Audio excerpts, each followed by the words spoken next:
Welcome to everybody today to my audio video cast. I am here today with my guest Jeff Howard. We're going to be asking some important questions today.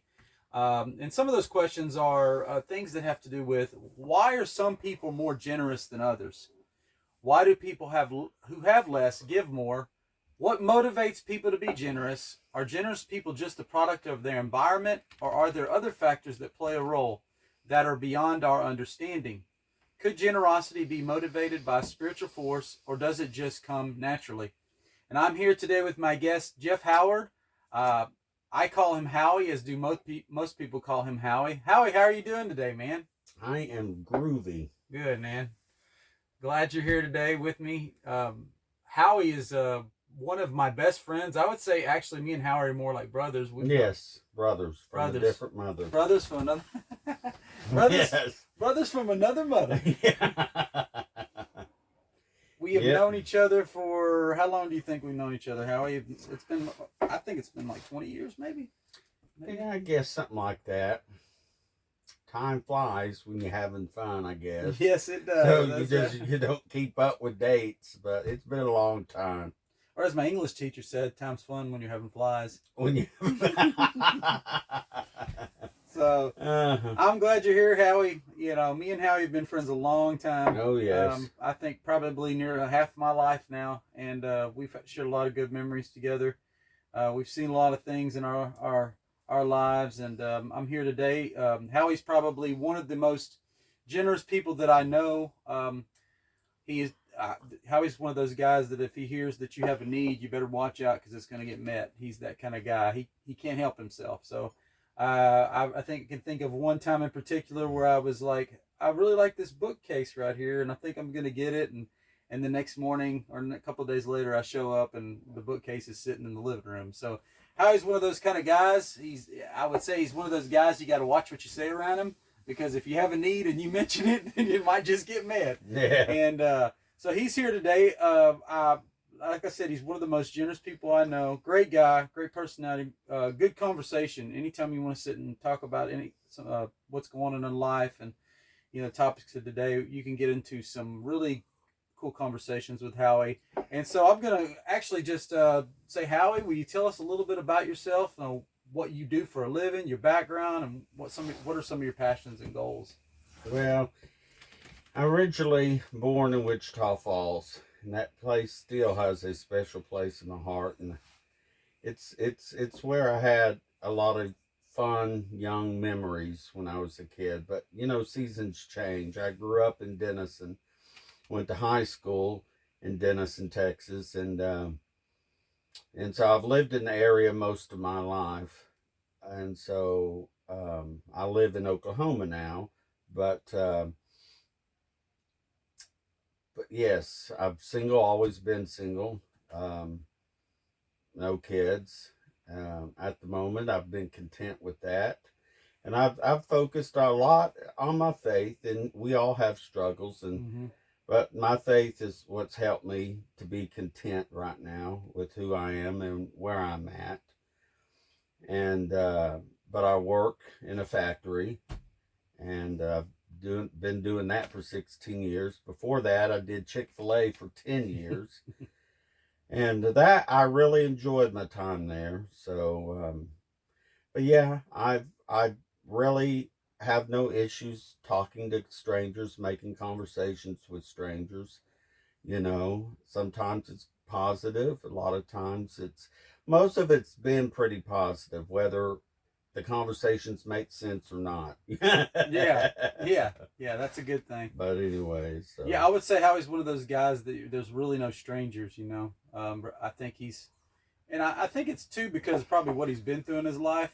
He doesn't have a lot of walls with people. I mean, everybody has their boundaries, but he doesn't have a lot of walls. Meaning he keeps his heart pretty open to, people that come up to him, even if they're the kind of people that some of us would say, man, this guy kind of gets on my nerves, or this kind of person I couldn't get along with that person. It's how he just seems to find a way to get along with them, something to relate with them, Yeah, I just still have some weak areas in that, especially when I'm at work.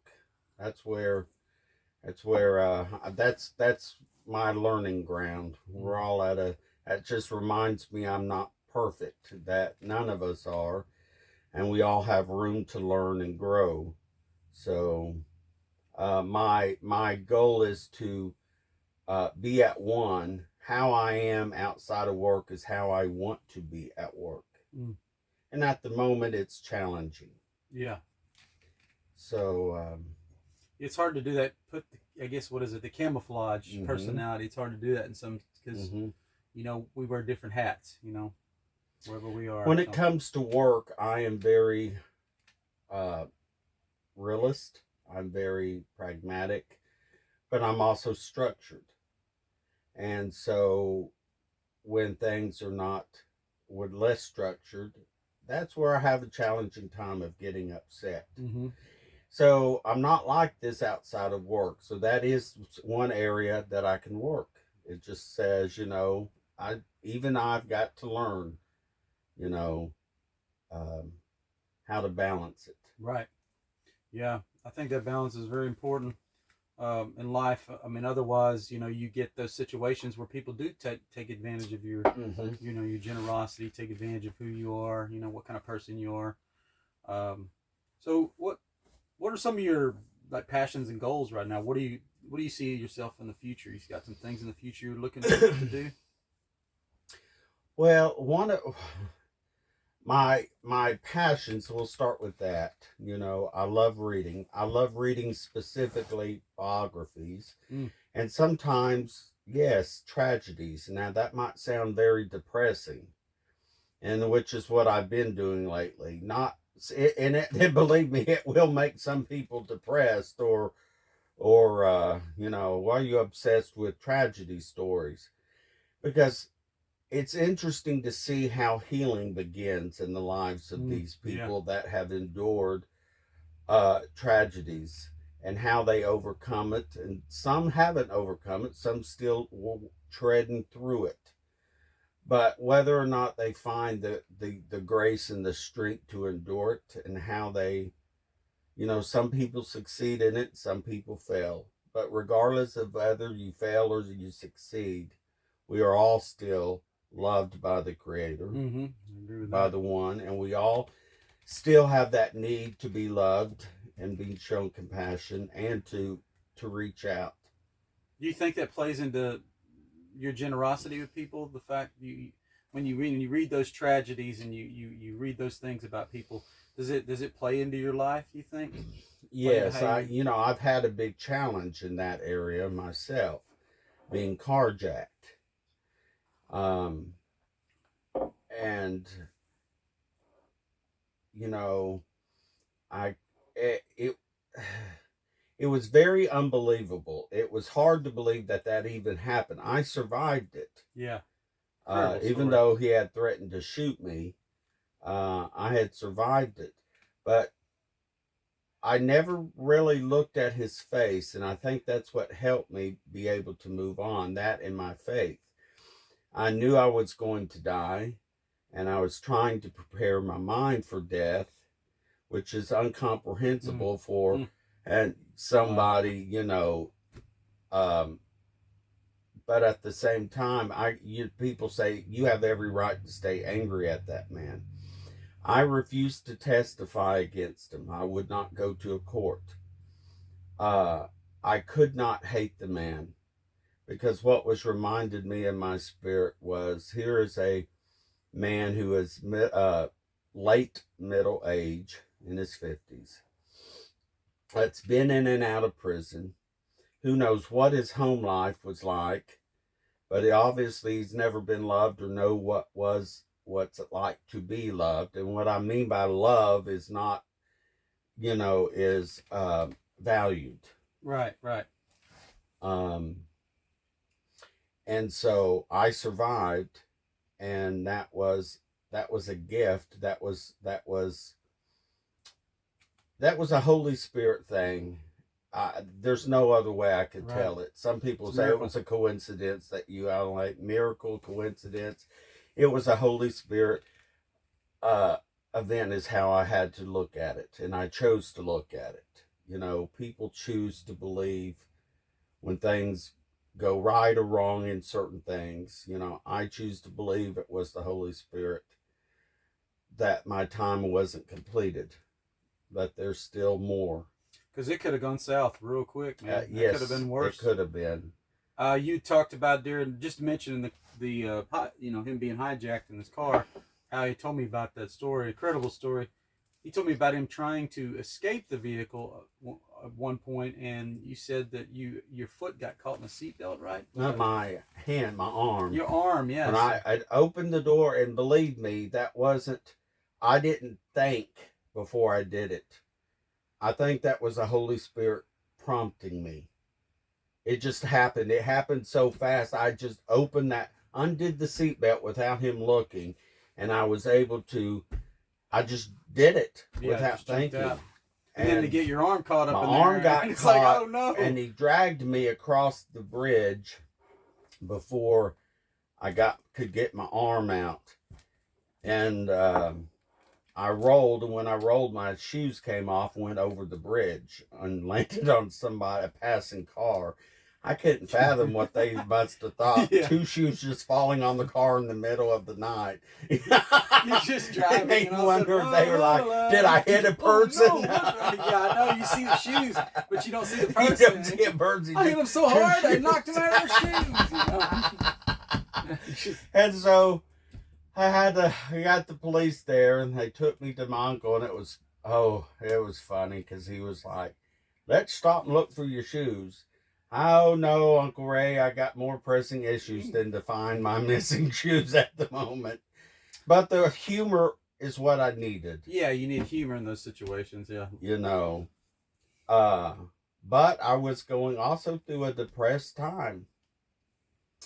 And but it just smacked me in the head. Well, it's not my time. Right. So quit acting like this. Yeah, that's right. That's right. You obviously wasn't. That's a crazy story. Yes. There's more. I did get my car back. I had to pay to get it out of pound in Dallas County. So it involved 5 police departments, 3 counties, or 4 counties. Did that guy, he ended up going to jail? He went to jail, right? Yeah, I believe. But you didn't press charges. So it didn't get worse for him. Well, it wasn't that I didn't need to press charges. The police did it because he already had a record, and he was going back to prison for you. Yep. Mostly for life, because he had a couple homicides already on his record. Oh shoot! Yeah, so that was the least of it. So it's yeah. His name I still remember to this day, but his face, no. And some people's like, you should have looked at his face so you could describe it. Well, they caught the guy 30 minutes later in my car. Right, he's in your car. So, I mean, it's like they got the guy, but it's like I didn't look. It's purposely I didn't look at him because I didn't want that memory to stay with me. It made it easier for you to disconnect, to forgive, and move on because you didn't see him. I mean, every person that deals with a violent situation, they're going to react differently. Some, it probably wouldn't bother them if they saw their face. For me, it would have. And I purposely would not look at him, because of that. That's probably a good thing. But I was able to, literally, I think one day, that following Wednesday, I had a breakdown, and I couldn't get out of my room. I could not leave. I stayed all day in my bed. Couldn't go to work, couldn't go to school. I just stayed in my bed. And then after that, I was fine. And a lot of people have to do therapy or counseling, and I've never done counseling or therapy over it. But it was at a worship service that promoted a freedom to worship, and I was able to release it. And yes, that came with weeping. And I really truly believe the anger towards him came out that window, especially when I was reminded that this is a man. Well, he's an adult. He should know better than that. Right. When people have no hope in their life or their heart, no, you can't expect. I don't care how old they are. They could be 78. But if they've never had that hope or grace or, in their hearts, or that peace in their hearts, you can't expect people to act like that. Right. Well, it's more You important for know. you that you forgave him and you moved on, Mm-hmm. because that helped you. So many people, they go Mm-hmm. through traumatic experiences like you did, Right. and it becomes part of them, their DNA. Mm-hmm. You know, they take their trauma and they use it in their relationships. They use it going forward in the job market. You know, it's part of their life. Then they don't realize that like sometimes the bitterness and the anger and the frustration is because of the trauma, and they're not letting it go. You know, Right. they're not getting that healing and that peace that you got, and Oh yeah. that's something that's needed. So I'm going to ask a few questions for you. So do you think, like, this is one of the things I was thinking about this week. Do you think people are generous because deep down they expect something in return, or do you think it's more them wanting to help people, like use their pain to help others, or their background to help other people? No, I believe that there are generally people that generally have no motivation but want to help people. Okay, yeah, I really do, and you really don't have to be a Christian to have that type of quality. right. Oh no, you don't. Um, so, but yeah, I just like I believe there's some people that are just naturally just rude as heck. Yeah, You know, um, I believe both sides can change, good or bad, yeah, based upon events in their life. Some of the most loving people can turn because of because either of events. tragedy or because of events. Right. And that's something that an individual has to work out in their own mind. Mm-hmm. How do I want to respond? Right. You know, Yep. I've chosen I cannot respond in anger. I cannot respond, and it does nothing except raises your blood pressure and makes you sicker. Yeah. But yes, Early grave, as they say. I do believe there's some people that are just naturally generous. You know. So the people that do it on the other, or the flip side of that coin, that do it because they expect something in return. Mm-hmm. What do you think that is? Like they're giving and they expect something in return. Yes, that's I've known people like that too. That there's an ulterior motive to why they give. You'll find a lot of people. I have to be careful here. I think you'll find a lot of people that give so they can get a tax write off. Yeah, yeah, you get They that. have a Yeah. certain amount of money and they just give away so they can get a tax break on their taxes. Now, yes, you could say, well, that's mostly people of wealth or power. Yeah, that's a lot of them are like that.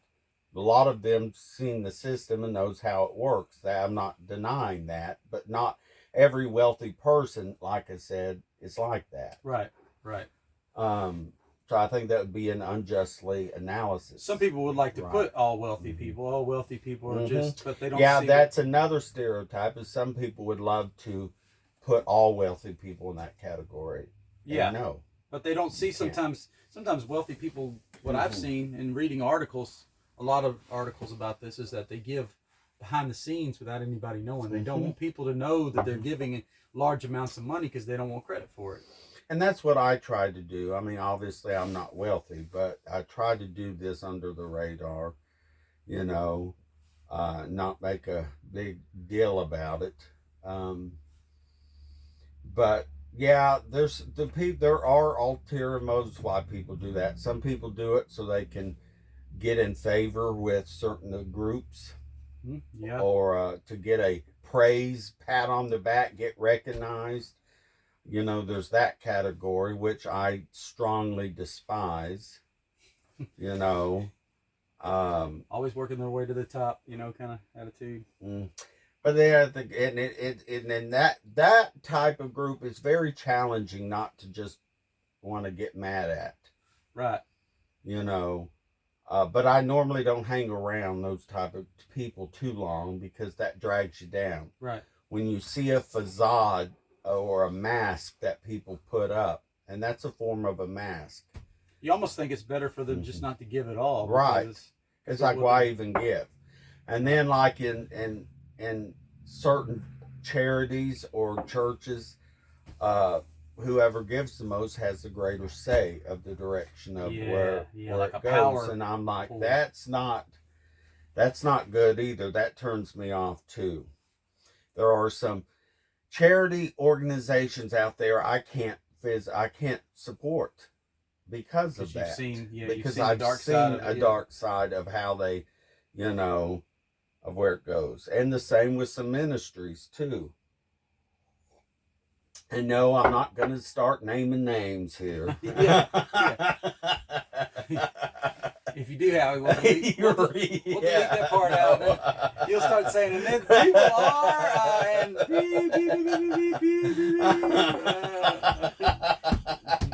yeah, that would be funny. It's like, wait a minute, he just mentioned our church. Or he mentioned our organization. Oh, shoot. Yeah, definitely, man. Well, thank you for sharing that. I think I already kind of know what motivates you to be generous. I think it's some things, but I mean, I'll ask you anyway, just because I may get a different answer from you, is what motivates you to be generous? I think I've asked you that already, but I'm just going to ask it in that way. What motivates you to be generous? This might sound a little weird.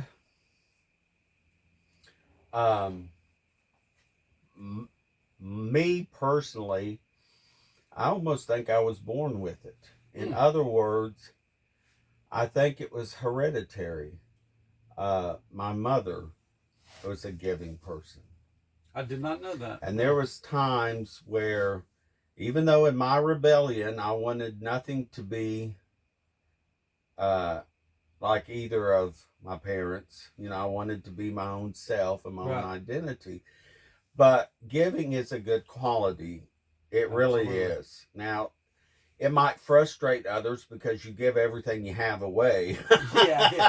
That's where the line. We both discovered there's a line there. Yeah. Like, oh, crap, I've had to learn that myself, and then I've had to eat crow. I had to eat crow myself when I, well, I'll just share this, but well, there's been times where, mom's giving stuff away and she really shouldn't have done that. Yeah. But someone else, her thinking was they could need it. They could use it.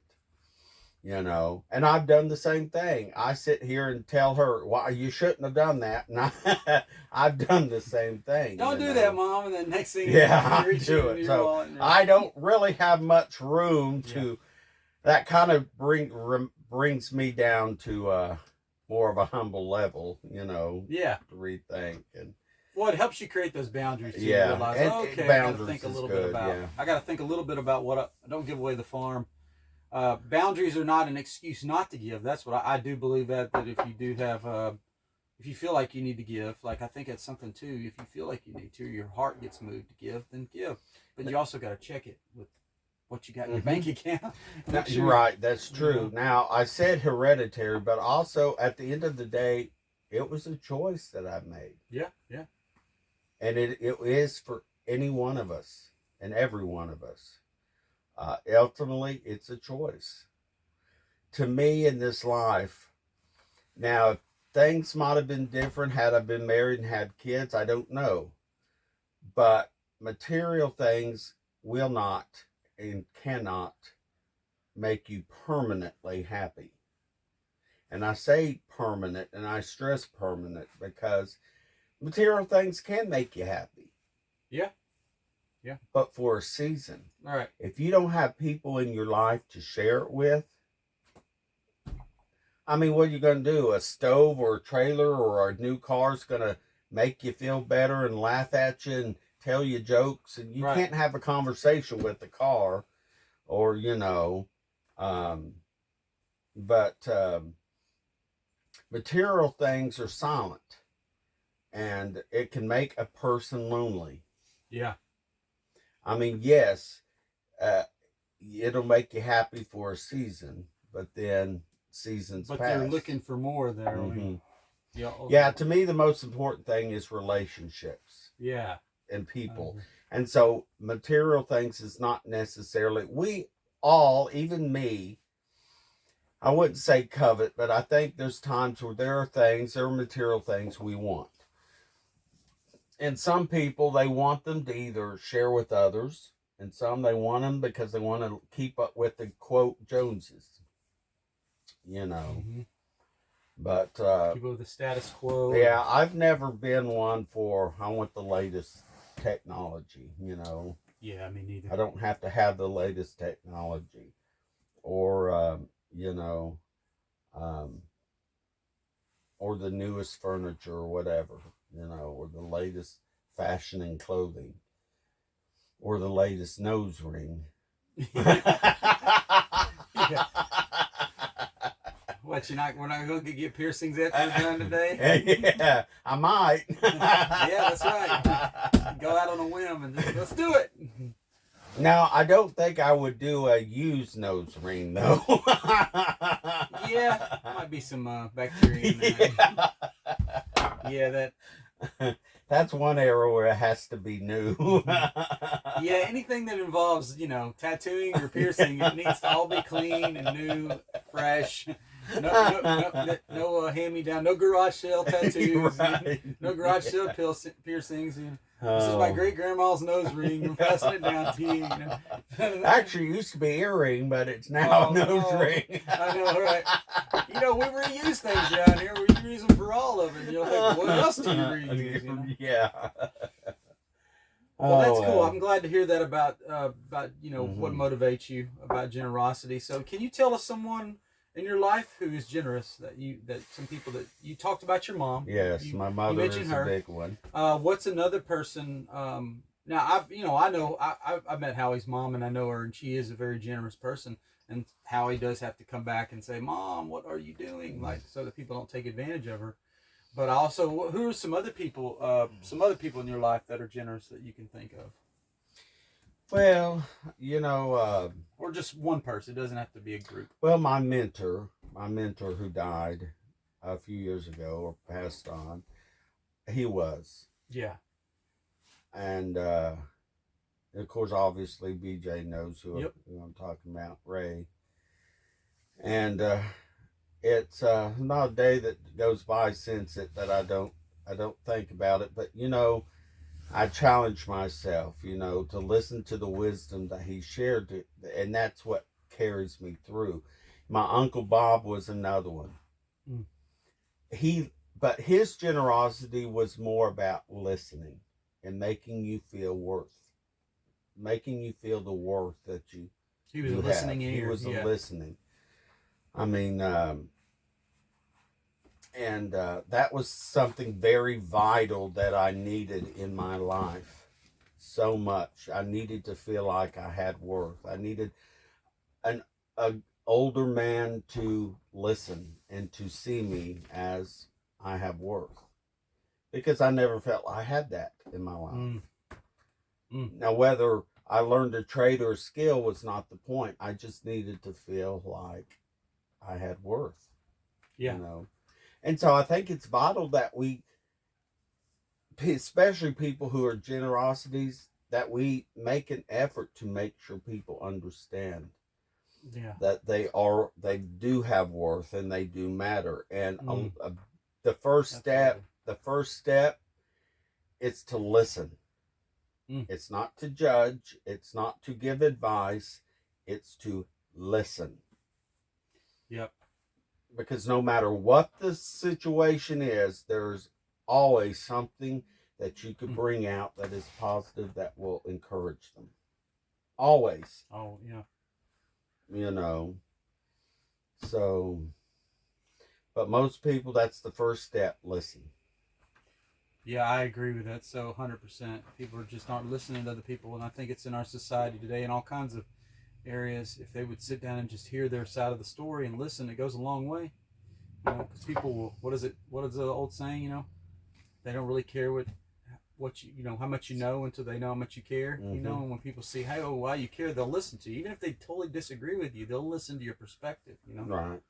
And stuff. So, yeah, that's cool. I definitely, I'm with you on Ray. Great great person, great mentor, father figure, good guy. And then of course you said Bob, Uncle Bob, and I've actually met Bob. Yeah, he's a great guy, man. Funny guy, man. Only met him once, but he is hilarious, man. We had a great time hanging out with him in Florida. It was good. It was fun, freezing our butts off down in that room. you know. I'm really fortunate and blessed because most of my mother's side of the family have that trait. Mm. And this is one reason I said earlier, I think it was a hereditary thing. It was a choice that my grandpa Phillips made. And it just seemed to stuck down the family. Now I can't answer the hearts of all of my cousins or my siblings or my uncles or aunts, but there is and we all project differently in my family. My dad's family, I don't know, and I've never known, so I can't tell you. But I could tell you on mom's side, at least I had that side, and where none of us are perfect. I'm not perfect. They're not all perfect. But there was a common thread in my mother's side of the family, and that was generosity. Wow. So that's why you were saying passed on, hereditary, Yeah. Because it was almost like imprinted in your family, to be generous to people, And at the end of the day, I believe it was a choice. Yeah, of course. That someone in my family, whether it be my grandpa or whether it been, his, it wouldn't have been his father, but whether it been my grandfather, he had to make that choice. And I think that just kind of trickled into the family. Yeah.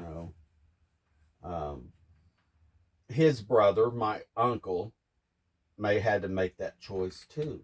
Well, the generosity, people could say, how can you talk about it, being in, your DNA? Well, you're not. Sometimes you're not talking about literal DNA. We're thinking the generosity is like you see your dad who's generous, and you have a family member who's generous, and you see that generosity too. Mm-hmm. And they teach their family the generosity, and then this person teaches that to generosity, and it just kind of spreads, and people they learn how to be generous. I've seen my mother help and give. I've seen my grandparents. I've seen my grandparents help and give. I've seen my aunts and uncles help and give. Yeah. I've seen my sisters help and give. I've seen some of my cousins. So generosity can be contagious. Because But the situations were not all the same. They were all different. Right. And I'm sure there's some relatives that just as ornery as a badger, Yeah, I mean, even if you well, me and a lot of times people are the product of their environment, but some people can have a good environment and a good upbringing, and they don't become good people. So they choose. It's still a choice. You choose how to do it. So, or what to do. Okay, here's some more questions. What do you think holds back the wealthy from being more generous? So I preface this question with I actually did a study, which will be on a video. I did a study about generosity, and in the study it said that people that are of lower income are more generous overall. They're more generous people. So with knowing that knowledge, from this article that I was reading, with knowing that knowledge, and you may have a different opinion on it, but what do you think holds back the wealthy from being more generous? Well, fear. Yeah. And that could cover a multitude of situations. It's easy to say, well, when you don't have it, it's you don't miss it. Right. What you don't have. So it's easy for the poor to be more generous. I said, well, I could see that. But as far as the wealthy, a lot of it is fear. Some, it might be fear of what their social clubs or societies might think of them. Or it could be the fear of their stuff getting vandalized. However the generosity is. That's going to depend on what it is, what you're talking about. They're doing that's generosity, and so, whoops, I just took out a. It's okay. I do it too. It comes out. Okay, Yeah. but anyways, but yeah, fear I think covers a lot of different situations in that, um, and that's the biggest one because it's easy to when you see someone to judge them immediately, assume that because they're this way, This is that they're going to be this way or less appreciative, Now, there's a big difference is if you've helped somebody out several times and they're just not changing. They're not getting it. Yeah. Getting it.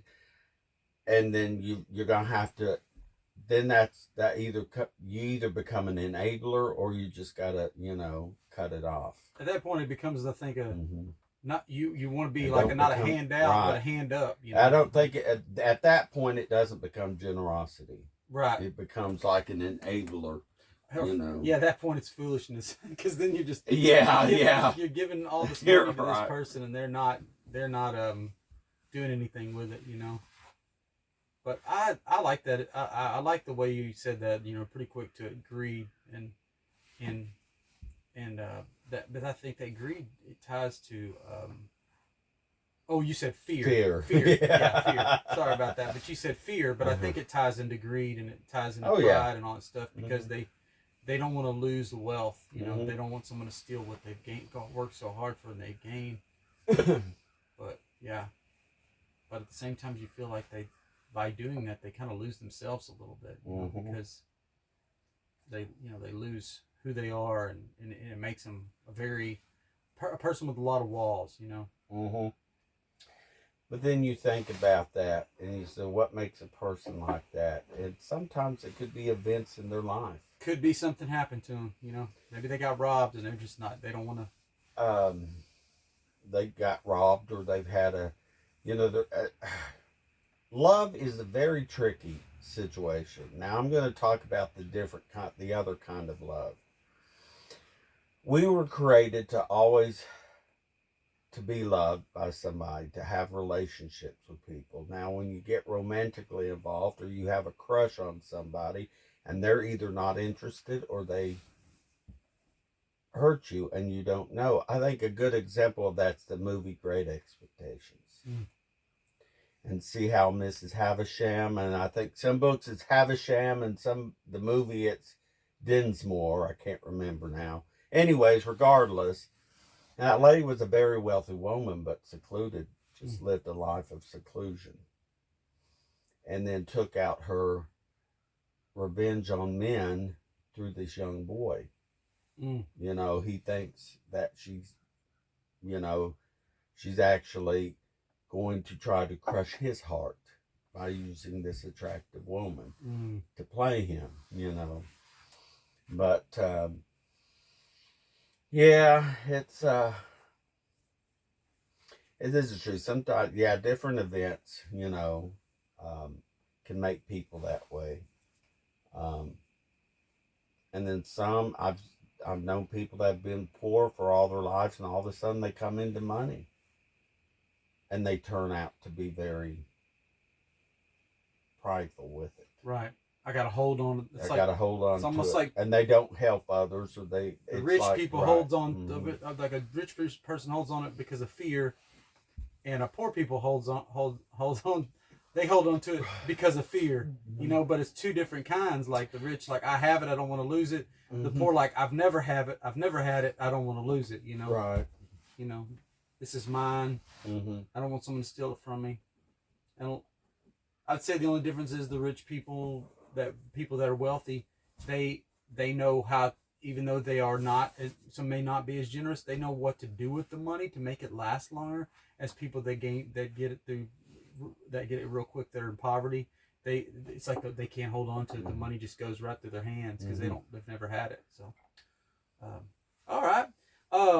So how do you personally handle people that try to take advantage of your generosity? Well, I've told myself now, when it comes to the times of giving, and my mother's even told me this, when you give, you give expecting nothing back. It frees you. If you cannot go without that loan that you just gave somebody, then don't give it at all, period. Now, if they pay you back, it's a blessing. It's good. Right. So it's a like a Right. surprise. Oh, okay. But if you're going to do generosity acts for people, do it without expecting anything back. And that includes a thank you or gratitude or a smile. Not everybody that doesn't say thank you is just rude, hateful people. It's just their attentions. See, I've never thought about that. Right. I've always thought don't expect anything back, like the money. But you're right about that. It's like another level to it where you say don't expect anything back. Most people are like, well, don't expect money back. But you even went on to say don't expect a thank you, a nod, gratitude, or don't expect any of it back, which goes even further because it's like you're giving the money to a person, a faceless person, because here's the money and you don't know what's going to happen to it, and it may never come back to you. But you're giving Now, if anyway. it's money, then you need to understand that they may go and spend it on something that wasn't intended or you don't agree with. Once that money leaves your hands into their hands, it's not your worry anymore. I like that. But at the end of the day, when you're dealing with giving, don't expect anything back, and don't even expect a thank you, because if you're going to get all hurt and been out of shape because they didn't say thank you, then don't give at all. Period. It goes back to that thing we were talking about. You're giving. Well, I was saying, do you think people give to get something back? You're giving to get appreciation back. So there's still, even though there's nothing, most people give like that. Most people want to at least a thank you, or acknowledge, and that's most of us. I mean, even me too. We have although one time I got a F you. That's a whole different breed right there. That's a whole different breed of person. That's another discussion. Yeah. That's a man. Hey, here you go. I have to admit, I didn't expect that. Some people, it damages our ego, but when you don't have, that would be crazy. I have given before where I've said, hey man, do you need this or that, and the people just look at it like, is this it, or that's all you got, and that you get a little, but you have to it's like that it's like another level to it where you give and you're not expecting anything. You're going to give and you're just going to walk away, which what does that do for you? It does nothing for the ego, doesn't build the ego up any, but it does do something, I think, for your heart, and that you're giving and you're not giving out of. And mind you, generosity is not just about giving money, right, or food or clothes or whatever. It's also about time. Yep. It could also mean time, Giving your listening ear, because people, you can make a big difference if you're just there to listen and be a, I heard some person say, what do you do when someone's lost someone or more? And I don't know what to do. I don't even know how to react. I don't know how to respond. And then one of the best answers I heard is they said, you just give your time. Just listen. Just be there for them. Give your time. Sometimes you're like, what can I do for you? What can I do for you? And a lot of times they just need you to be there if they need you. To be available if they need you to be there. So, yeah, man. So that was good. I like that. Because people will take advantage of us in this world of our generosity, but you're just saying to give. That's a selfless way of giving. You're giving of yourself. Kind of reminds me of God and how He gave. You're giving of yourself. You're not expecting anything in return. But if it does come back, it's like, oh shoot, I got some money back with this, or, wow, I didn't know this. I'll tell you one thing about Howie is Howie. I'm gonna brag on you a little bit, but Howie is the kind of guy. Reason I brought him in today to talk about generosity. I've had a lot of people in my life that have given stuff, but Howie's the kind of guy that if you give to Howie, it's like Howie takes it and then he wants to give more back to you. So I knew that about Howie when I was around him. And so I had to watch myself that I didn't make known my needs, make known things. Because I knew Howie's a giving person. And it also made me respect him a lot to say, if I ever needed anything, Howie would be there for me. But because of that, I also said, because of that, I would rather have his friendship and him being there than anything else, he could give. And it just, because seeing that made me go, wow, I want to be more like, I want to be more of a giver. And so I think that's a cool thing about you, Howie, that you do, when you give. So it comes to my next question, which I think it kind of ties into what I was saying. You're a giving person. How are you at receiving? So I kind of think I've already seen part of that is that when someone gives to you, you're already ready to give back to them. So I've seen part of that, but I feel like there's more to it now. So how are you at receiving? I think well, that's actually a little more harder. Yeah. Although it depends on what the receiving is, but for the most part, I've learned to accept, and I'm pretty gracious about it. I realize that there's no guilt on my part from receiving from someone that wants to bless me. It's something they want to do. I used to feel embarrassed about it. There's a time I might have felt less. That I can't. I should have been financially able to do this on my own. Right. I think a big example is probably either something going wrong in my car. That's a good example. Because one time I hit the side of a little curb that was felt like it was 12 feet tall, but anyways, it bent and broke my control arm. I had no money to fix it. And I called a relative and asked, and she did. She paid for it. And, they paid for it. And I have been able to repay it back, and they weren't expecting it to be paid back. Part of me is like, I don't want to take advantage of that. Right. And that was the hardest part that I've had to learn to deal with when it comes to receiving, is learn to be appreciative. It's a blessing.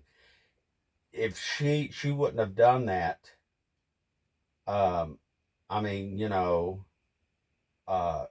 she would have said, she would have made it very clear, pay me back or whatever. And I was always told that you pay back your debts.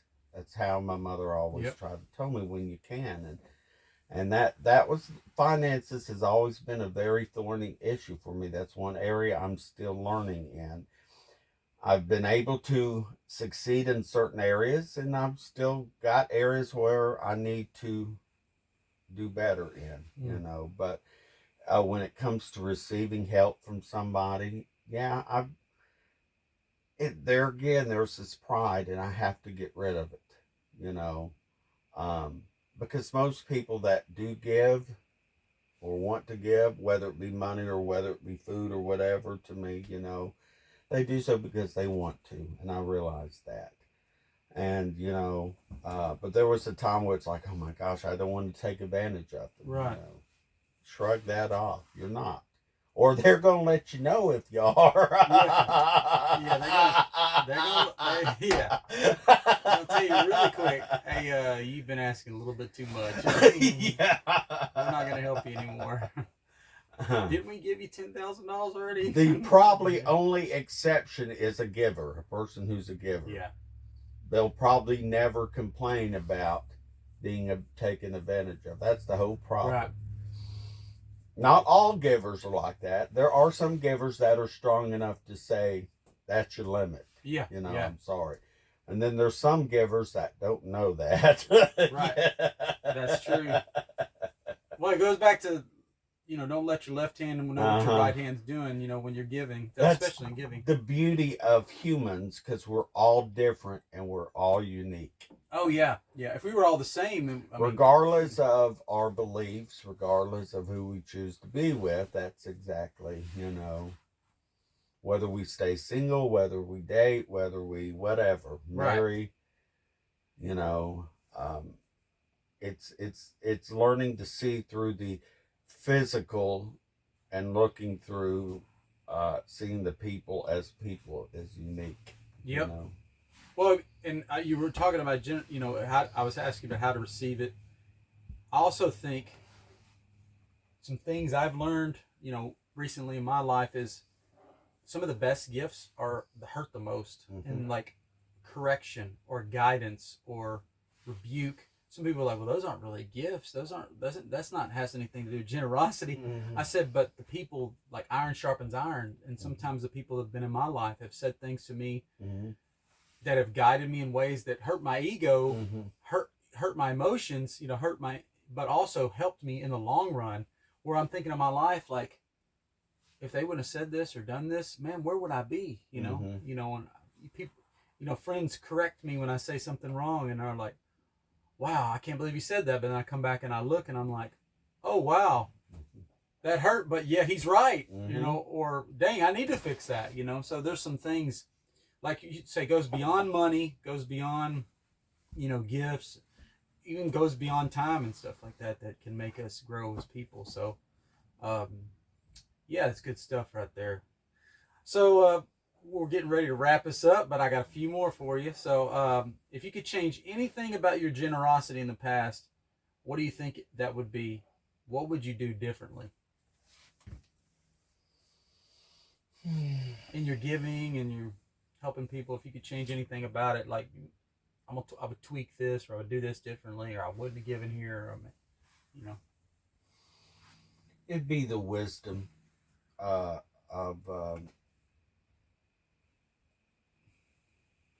it, I would I would want to it'd probably be how I let people, I guess, if it was ever like picking up hitchhikers who I let in my car. I get teased about that all the time, but I would like to know a little about their past, ugly or not, before I open that door. Yeah. Because not only was our car jacked, but there was also another time where I could have been raped, There was also another time where, there were certain events, and there are cold. It's kind of hard to say how I would change that, but yeah, probably the key word is use more wisdom. And get to see, because the one thing I would like to see is the generosity or the time given, whether ever it be used productively.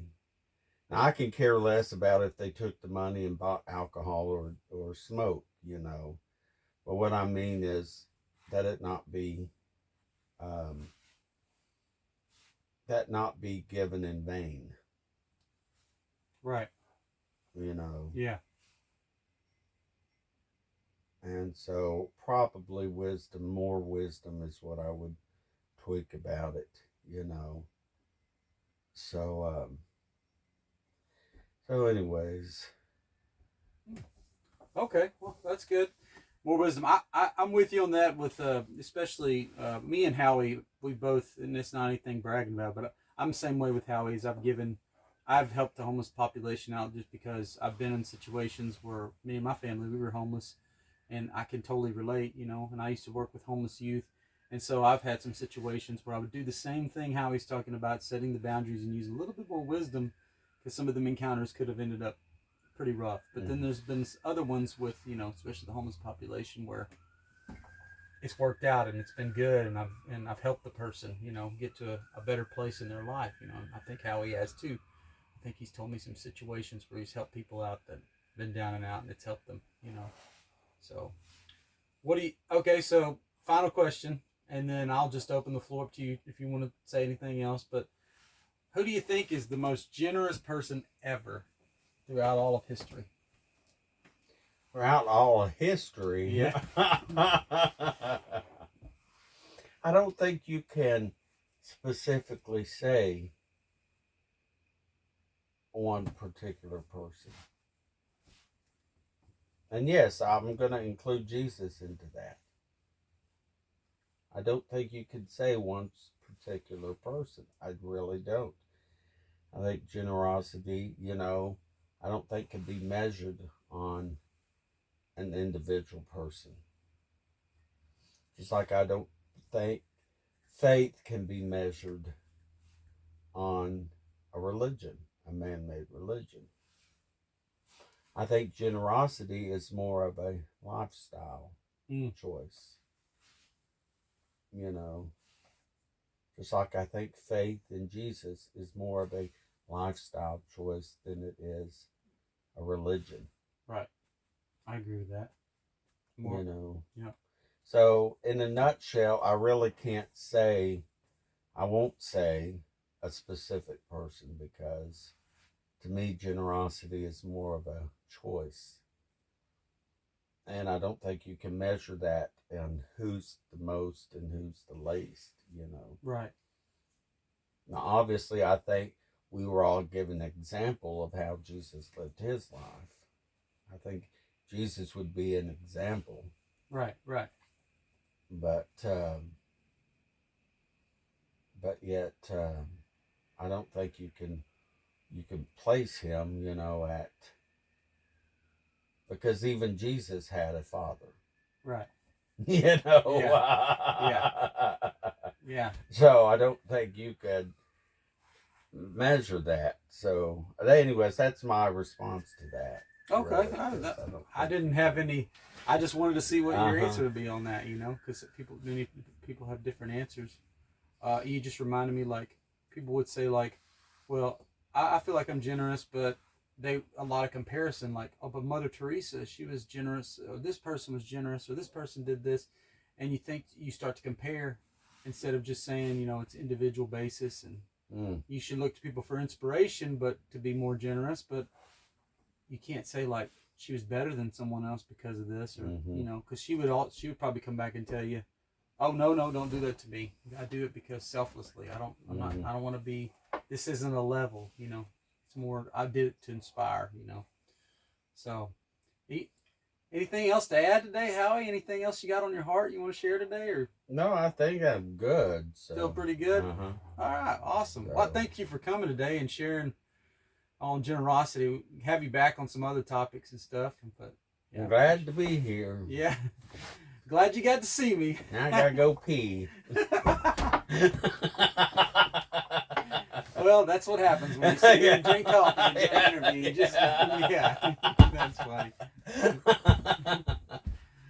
Yeah, we didn't take any bathroom breaks during this. Right. We just went straight through. So, but thank you for being here, Howie, and I appreciate your friendship, and you know, we'll look forward to doing some other interviews in the future about various topics, you know. So awesome.